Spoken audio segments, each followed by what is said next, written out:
Depois de 2 décadas, o mistério sobre o desaparecimento de Priscila Belfort permanece e o caso segue sem nenhuma explicação. Ao longo desses 20 anos, inúmeras teorias foram apresentadas pela polícia e o único pedido da família é: volta, Priscila. Olá, curiosos e curiosas, sejam bem-vindos a mais um vídeo aqui do canal. Como vocês podem perceber nos últimos vídeos, eu venho tentando cobrir aí a maioria dos lançamentos de séries e documentários sobre casos criminais, e veio aí mais um lançamento. Dessa vez o documentário é da Disney Plus, a série se chama Volta, Priscila, e conta um pouco da vida da Priscila Belfort e também conta sobre o desaparecimento dela. Mas antes da gente continuar falando, se você é novo por aqui e ainda não me conhece, eu sou a Isa, esse é o Crimes e Castigos, e se você, assim como eu, adora casos criminais e histórias misteriosas, você tá no lugar certo, porque toda segunda, quarta e sexta nós temos vídeos novos aqui no canal, então já aproveita pra se inscrever, pra curtir, pra compartilhar, pra ativar as notificações e, é claro, pra ficar comigo até o final desse vídeo, combinado?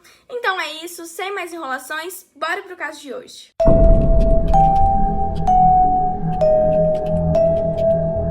Como sempre, eu gosto de começar as histórias aqui no canal contando um pouquinho sobre a história da personagem principal, até mesmo para que a gente se sinta um pouco mais próximo da pessoa que partiu, e com essa história não vai ser diferente. A Priscila nasceu no Rio de Janeiro no ano de 1974. Ela é a irmã mais velha do renomado lutador de MMA Vitor Belfort e também é cunhada da Joana Prado, a famosa feiticeira lá dos anos 90. A mãe da Priscila teve ela com 19 anos de idade, então as duas literalmente cresceram juntas, afinal de contas a mãe dela era bem nova. E depois de alguns anos, a mãe dela deu à luz ao Vitor, e assim que o Vitor nasceu, os dois se tornaram, assim, gente, inseparáveis. Durante toda a infância e adolescência da Priscila, ela foi descrita como uma garota muito gentil, muito sociável, muito querida por todo mundo que conhecia ela, pelos vizinhos, pelos amigos da escola. E o pai da Priscila sempre fez muita questão que os filhos entrassem para esse universo do esporte. Tanto é que o irmão dela seguiu nessa carreira e se tornou um grande lutador de MMA. Porém, a Priscila, mesmo tendo feito vários esportes ao longo da vida, mesmo ela tendo tentado iniciar no tênis, ela preferiu não seguir nesse universo e só o Vitor acabou se tornando um profissional na área do esporte. Quando ela tinha 16 anos, ela fez um intercâmbio aqui para os Estados Unidos e assim que ela voltou pro Brasil, ela voltou bem diferente. A mãe dela, inclusive, conta isso, que ela sentiu que assim que a filha voltou pro Brasil, a filha dela tava diferente, tava distante, tava triste. E assim que ela procurou ajuda médica, de cara ela já foi diagnosticada com depressão e assim ela pôde começar o tratamento dela. Então ela fazia terapia, fazia uso de medicamentos e aos poucos parecia que a vida dela tava fluindo. Então ela tava trabalhando, ia sobre a vida dela no ramo profissional. Ao longo dos anos ela foi trabalhando com várias coisas. Então, pra vocês terem uma ideia, ela já tinha trabalhado com o irmão dela em uma academia no Havaí. Ela já tinha trabalhado também agenciando ele. Já tinha trabalhado também na Secretaria Municipal do Rio de Janeiro, na área de esportes e lazer. Inclusive, era esse o atual trabalho dela quando ela desapareceu. Agora, vocês se lembram que eu falei pra vocês que ela tinha uma vida normal, que ela trabalhava, que ela tinha um namorado? Então, gente, esse namorado dela,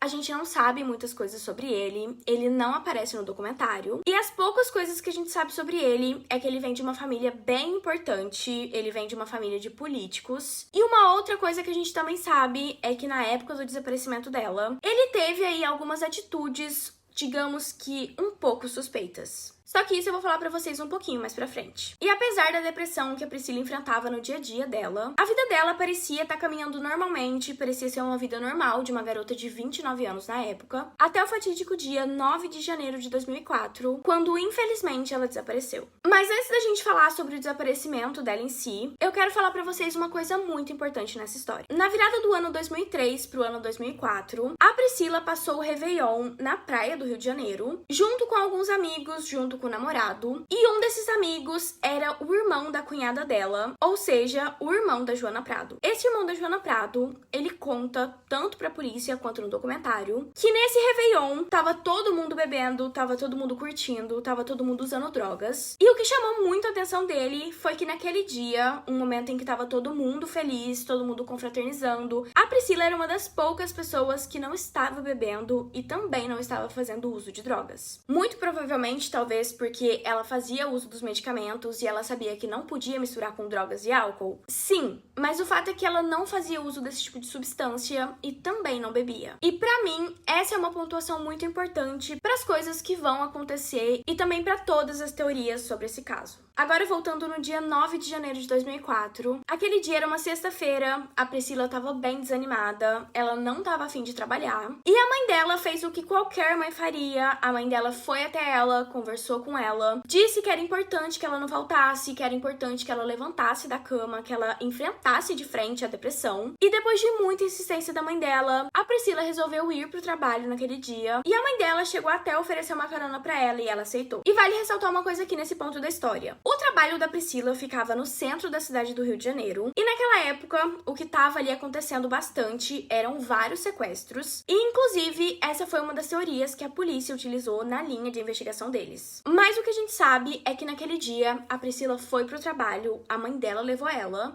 trabalhou no período da manhã normalmente, e no horário de almoço, ela saiu do trabalho dela, disse pros colegas dela que ela estava indo almoçar, e depois disso, ela nunca mais foi vista. Então, depois que o horário de almoço passa, depois que a Priscila não volta, o pessoal que trabalhava com ela achou bem estranho, ligou pra família dela. E a família dela, naquele momento, também achou bem estranho, achou que talvez ela tivesse passado mal, tivesse voltado pra casa. E só depois que ela não voltou pra casa naquele dia, que a família dela começou de fato a ficar preocupada. Só que assim, gente, muita coisa aconteceu no dia em que a Priscila desapareceu. A primeira coisa que aconteceu foi que naquele dia, naquele exato dia, o irmão dela, o Vitor Belfort, ele tinha uma luta bem importante, ele tava disputando aí um cinturão, e a família não queria de jeito nenhum atrapalhar ele, atrapalhar na concentração dele, então eles não avisaram o Vitor. E uma outra coisa que também aconteceu foi que naquela época, as pessoas tinham o costume de acreditar que em caso de desaparecimento, você precisaria esperar 48 horas até a pessoa voltar ou não voltar, pra poder ir pra polícia dar uma queixa de desaparecimento. E eu sei que, infelizmente, até hoje as pessoas acreditam nisso, mas não é verdade. Eu já falei sobre isso em um dos vídeos passados. Se uma pessoa desaparece, você pode ir na mesma hora denunciar, pode ir na mesma hora fazer uma queixa, e é obrigação da polícia procurar por essa pessoa. Então eu acredito que isso também atrapalhou bastante na busca por ela,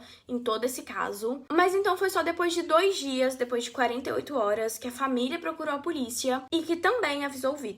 E foi só nesse momento que as fotos da Priscila começaram a ser divulgadas, começaram a ser coladas pelas ruas, avisando que ela tinha desaparecido. Inclusive, na época, o irmão dela tinha um site onde ele divulgava os trabalhos dele, e ele colocou ali no topo, na primeira página, que a irmã dele estava sendo procurada, que ela estava desaparecida, mas infelizmente, isso também não adiantou no caso. E na mesma hora que a polícia recebe a queixa, eles fazem todo aquele ritual de praxe, que é chamar as pessoas próximas da vítima, e eles chamam toda a família da Priscila e também o namorado dela pra poderem saber como que era a vida dela, pra entenderem a rotina, pra entenderem se ela tem algum problema psicológico, pra daí poderem traçar algumas linhas de investigação e poderem concluir o caso. Então, assim, toda a família da Priscila foi até a delegacia, deu seu depoimento, contou sobre ela, contou sobre a depressão, inclusive o namorado da Priscila. E é nesse exato momento que a primeira coisa estranha sobre esse namorado dela acontece. Como eu disse pra vocês, a polícia chamou todo mundo. Aquela seria só uma conversa de praxe, seria só pra colher as informações sobre a Priscila, mas o namorado da Priscila foi o único a ir até a delegacia pra essa conversa, que não era uma investigação, junto com o advogado. Então, nesse momento, muita gente começou a especular, muita gente começou a ficar atenta, porque realmente foi bem estranho, não precisava. Talvez por a família dele ser uma família importante, ele achou que ele precisava de um advogado, mas essa foi a primeira coisa que chamou aí a atenção pro namorado dela. Então, depois da polícia passar horas ouvindo a família dela falar sobre ela, ouvindo o namorado falar sobre ela, a polícia decide então traçar algumas linhas de investigação. Então, nesse momento, para eles as possibilidades eram as seguintes: ou ela tinha fugido por livre e espontânea vontade, ou ela tinha tido um episódio aí de confusão mental e tinha se perdido pela rua, ou ela tinha sido sequestrada por alguém, ou ela tinha sido morta. Só que com o passar do tempo e também com o passar das investigações, a hipótese dela ter fugido de casa, ter simplesmente saído do trabalho e falado eu não quero mais nada disso, eu vou embora, acabou sendo descartada e a polícia acabou ficando só com a hipótese de que ela foi sequestrada ou então que ela tinha sido morta por alguém. Nesse meio tempo, Vitor e a Joana família estavam tentando fazer de tudo pra divulgar sobre esse caso. Então eles iam na mídia, eles conversavam com a imprensa e eles tentavam de tudo utilizar da exposição que eles tinham na mídia pra tentarem conseguir alguma pista sobre o paradeiro dela. Inclusive, a família Belford começou a fazer várias campanhas,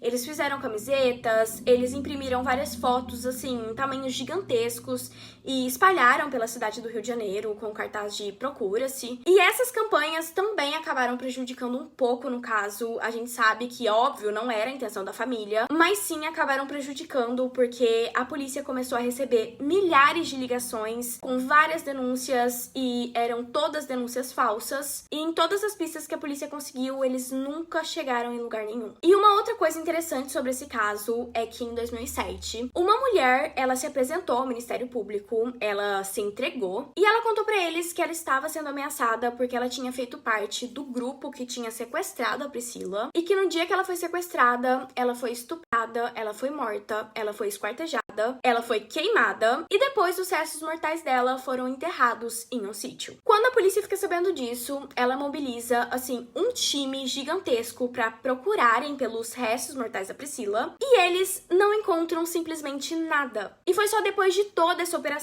que provavelmente custou muito pra polícia, que eles decidiram procurar sobre o passado dessa mulher que tinha se entregado e eles descobriram que ela tinha alguns problemas mentais e que tudo aquilo que ela tinha dito era mentira. E além disso, uma outra coisa que chamou bastante atenção na época foi que naquele ano, em 2007, um pouco antes dessa mulher se entregar para o Ministério Público, a TV Globo tinha aquele programa Linha Direta e eles acabaram exibindo um programa dedicado a Priscila. Nesse programa, o namorado dela, ele não aparece, mas ele fala o seguinte: eu acho que a Priscila fugiu pra algum lugar com as próprias pernas. E, gente, isso chamou tanto a atenção das pessoas na época, porque essas pessoas começaram a juntar todas as coisas estranhas que esse ser humano já tinha feito, e todo mundo, menos a polícia, começou a encarar ele como suspeito. Então, assim, como eu disse pra vocês, ele foi o único aí na delegacia com advogado pra dar aquele depoimento. Depois disso, ele mudou esse depoimento dele outras 2 vezes. E uma outra coisa que também chamou bastante atenção é que a mãe da Priscila contou pra polícia e também pra mídia, e ela também conta no documentário, que alguns dias antes a Priscila tinha chegado em casa, ela tava bem estranha. E quando a mãe dela foi conversar com ela e perguntou o que tava acontecendo, ela contou pra mãe dela que ela tinha se desentendido com esse namorado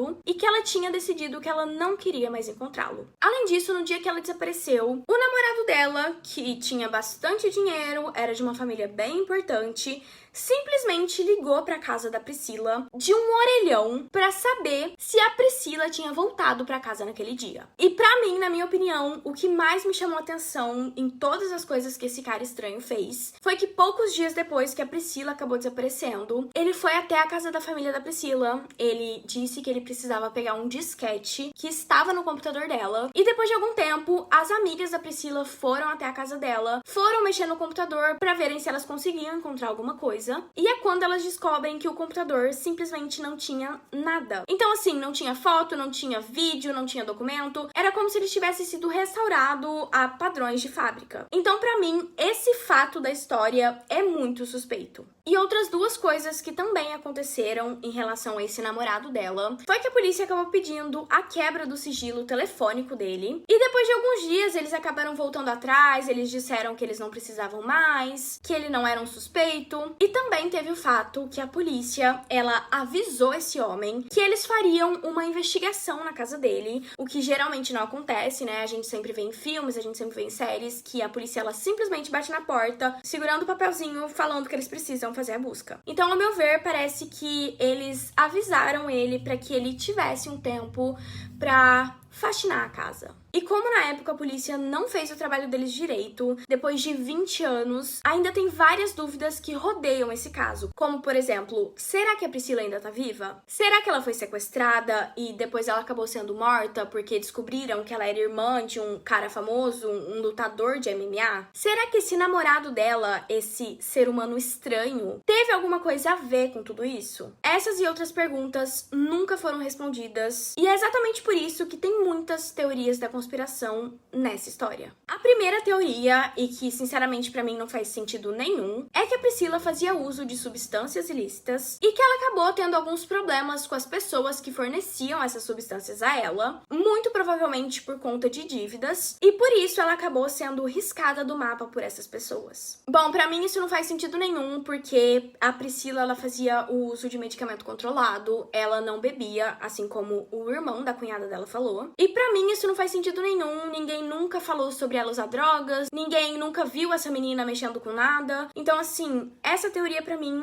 ela não tem sentido. Já a segunda teoria diz que talvez a Priscila estivesse grávida desse namorado dela, e como esse namorado dela não queria ter filho, ele pediu pra que ela tirasse o bebê, e assim que ela tomou os medicamentos pra retirada desse bebê, esse medicamento acabou se misturando com remédio de depressão que ela tomava, então ela acabou tendo um mal súbito, acabou falecendo, e como o fato do aborto por si só já ser um crime, esse namorado dela ficou com medo e acabou descartando o corpo dela de uma forma muito bem descartada, que nunca mais foi encontrado. E essa teoria me deixa com muitas dúvidas, porque eu não sei de onde que eles tiraram que ela estava grávida, sendo que no documentário a própria mãe dela e as próprias amigas dela contam que antes daquele dia que ela desapareceu, ela estava com bastante cólica, ela estava bastante indisposta. Então, pra mim, essa teoria também, ela não faz muito sentido, eu ainda não entendi de onde que eles tiraram essa ideia, mas tudo bem, é só uma teoria da conspiração. E a terceira teoria da conspiração é que talvez ela tenha sido sequestrada, mas pra mim e pra polícia também, isso não faz sentido nenhum, já que nunca pediram resgate pra família da Priscila. Então, como vocês podem ver,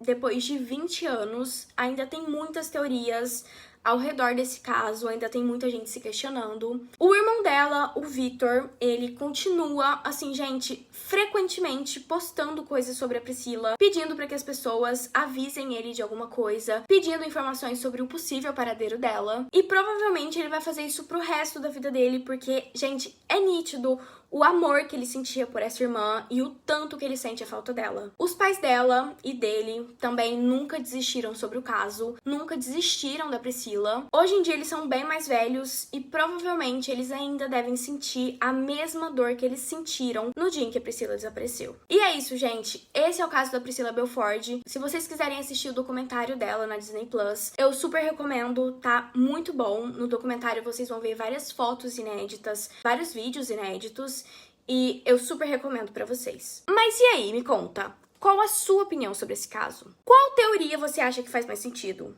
Você acha que ela foi sequestrada? Você acha que ela fugiu, que ela simplesmente quis desaparecer da vida de todo mundo? Ou você acha que talvez uma certa pessoa aí um pouco estranha nessa história tenha alguma coisa a ver sobre esse caso? Bom, eu vou ficando por aqui. Deixa a sua opinião lá nos comentários e eu te vejo no próximo vídeo.